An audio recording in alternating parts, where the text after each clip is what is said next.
আমি গোপালগঞ্জবাসী, টুঙ্গিপাড়া, গোপালগঞ্জ, আমাদের কোটালীপাড়া, কাশিয়ানী, মকসুদপুর, গোটা গোপালগঞ্জ জেলার মানুষ সব এক হয়েছিল।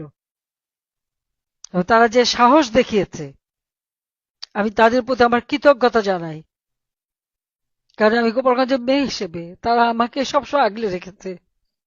আমি বাবা মা ভাই সব হারিয়ে এসেছিলাম বাংলাদেশে, কিন্তু তারাই আমাকে সবসময় সে বাবার স্নেহ, মায়ের স্নেহ, ভাইয়ের স্নেহ তারা দিয়েছে আমাকে। আজকে জাতির পিতাকে যখন ব্যঙ্গ করেছে, বাজে কথা বলেছে, তারা রুখে দাঁড়িয়েছে। আমি তাদেরকে স্যালুট জানাই, তাদেরকে ধন্যবাদ জানাই। তারা যে সত্যিকার মানে হিরো, সেটাই তারা প্রমাণ করেছে।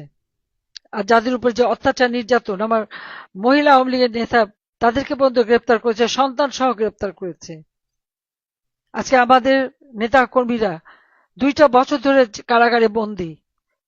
সকল রাজবন্দীদের মুক্তি দিতে হবে, সমস্ত মামলা প্রত্যাহার করতে হবে।